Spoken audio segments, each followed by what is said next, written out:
bump? I would say that it was just a routine fender bender, not anything extraordinary. Okay. Now, I'm also going to show you some pictures of Mr. Crawford's vehicle and ask if you recognize this as being the rear of his vehicle. I do. Is there anything, now, at the scene, did you have an opportunity to get out of the car and look at Mr. Crawford's vehicle? Absolutely. We all were checking each other's cars out after we got out. Yeah. And is there anything about this photograph that, in your mind, that is different from what you observed at the scene of the accident? No. I mean, that's the way I remember it looking. Do you remember that the bumper, the back bumper, was shoved up underneath of the car? I don't remember that, no. I'm going to show you just a couple of other photos. And does that appear to represent the condition that you observed of Mr. Crawford's vehicle at the scene? Yes. Now, let's look at the front of his car. This appears to be a view from toward the driver's side of the front. Does this appear to be the condition that you observed regarding the front of his vehicle at the scene? It is, yes. And lastly, I have a view from the other side, passenger side, toward the front. Does that also appear to be damage that you observed at the scene? It is, yes. Do you have any reason to believe that these four pictures that I've just showed you are not a fair and accurate representation of what the car looked like at the scene? I believe that's the way the car looked. I have no reason to disbelieve that.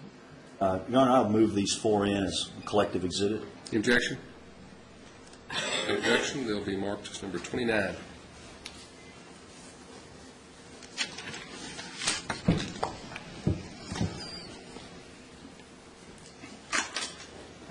After the accident, did you ask Mr. Crawford if he was all right? Absolutely. And what did he say, to the best of your recollection at this point? That he was fine. That we were all standing around. Basically, no problems. At the scene, any time at the scene of the accident, did you have any reason to believe that anyone had been injured in this accident?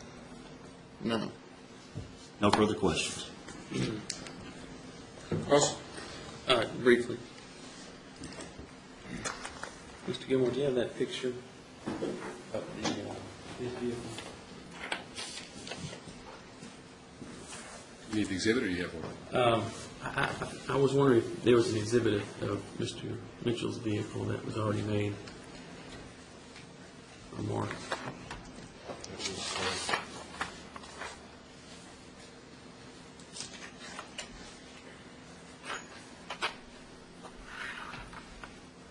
Number 21? Is that a good other? I believe it is. I just want to make sure that's in evidence. Everybody knows that's a copy of number 21. Mr. Mitchell, you still live in that subdivision? Where I moved to, yes. And did you stated in your direct exam that you thought that this was a routine fender bender? Know what you said? Yes. Is there more damage to your car than just the fender? Well, I mean, that's just a generalized term, so... You're trying to portray this accident as a minor accident, aren't you? I'm not trying to portray it in any way All right. other than what it was. Did you get your car repaired? It was repaired, yes. You'd agree with me that, well, you'd agree with me that It took about $7,000 to repair your vehicle, didn't it? That was the estimate, yes. And I want to make clear, you still think that this was a minor fender bender accident? Yes.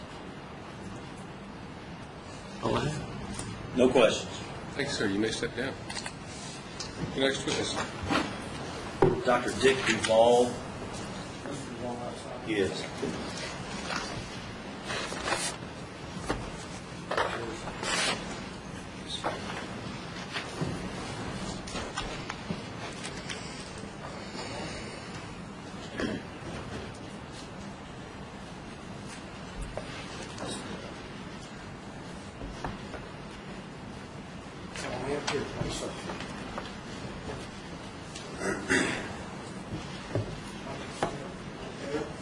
Your Honor, with court's permission, I've had Mr. Menzel come into the courtroom. Sure, if you want to sit at the council table with you, you can do that.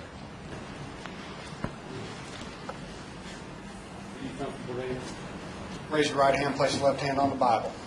You solemnly swear or affirm that the testimony you're about to give in the cause pending is the truth, the whole truth, and nothing but the truth, so help you God.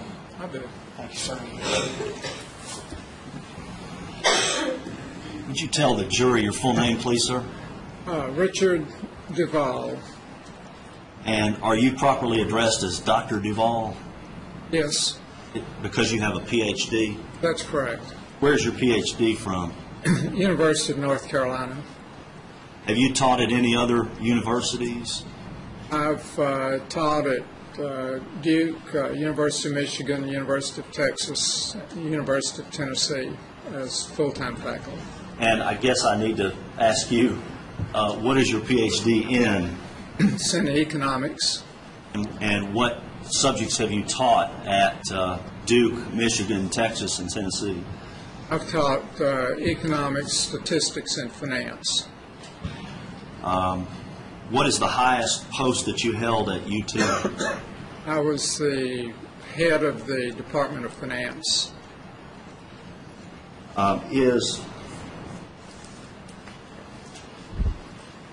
Honor, may I approach the witness? You may. Dr. Duval, does this appear to be a true and accurate copy of your CV or resume?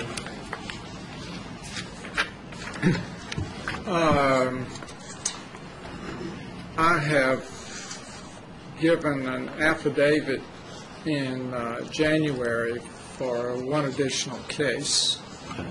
Other than that, does it accurately set forth all of your professional accomplishments? I think it does. Move that in as next in line, Your Honor. Any objection? No, Your Honor. Sir, if you can, that to me, please. Thank you. The next number exhibit, which is number 30. Dr. Duval, at my request, have you examined materials in this case for the purposes of trying to determine a lost income range? I have. What all have you looked at? Just a moment.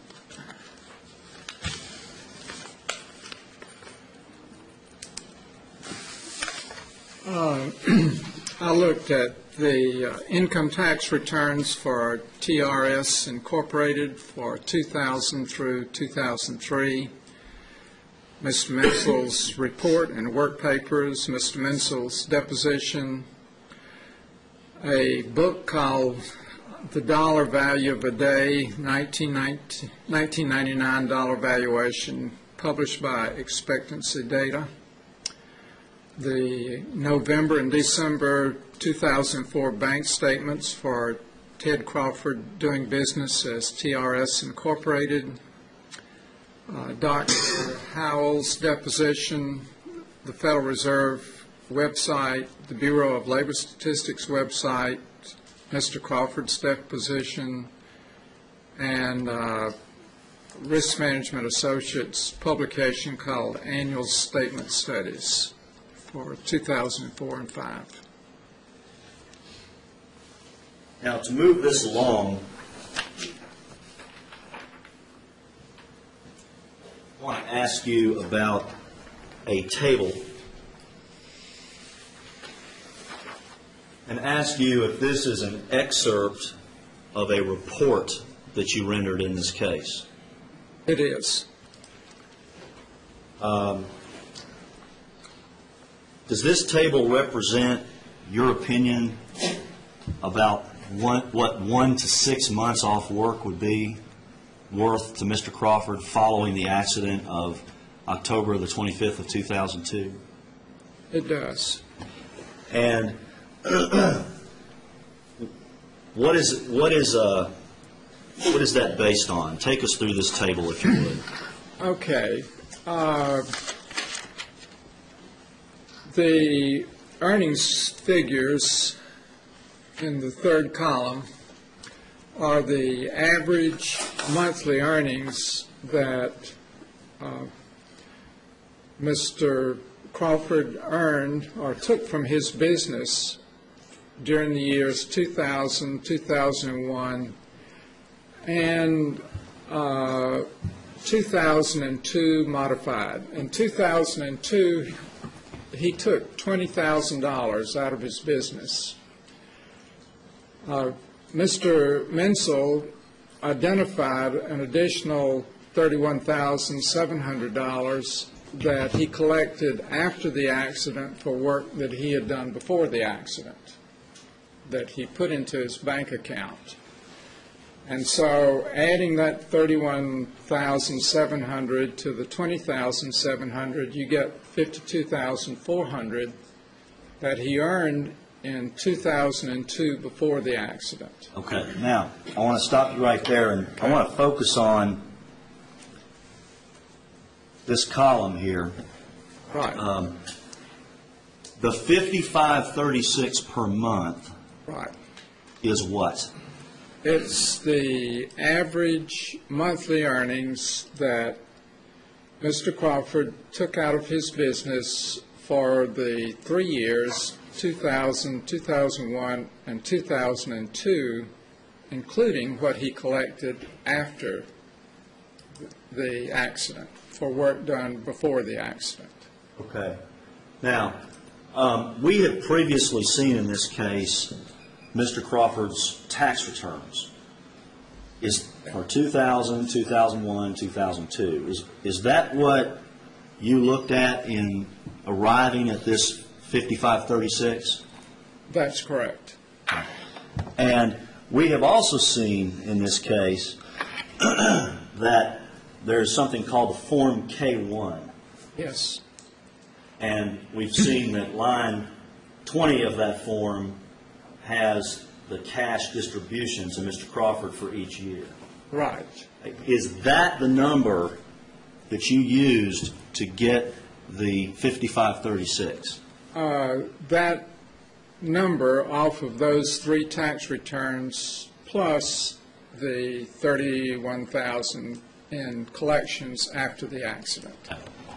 And why did you believe that it was appropriate to use that number, line 20 of the K-1s, as opposed to some other number?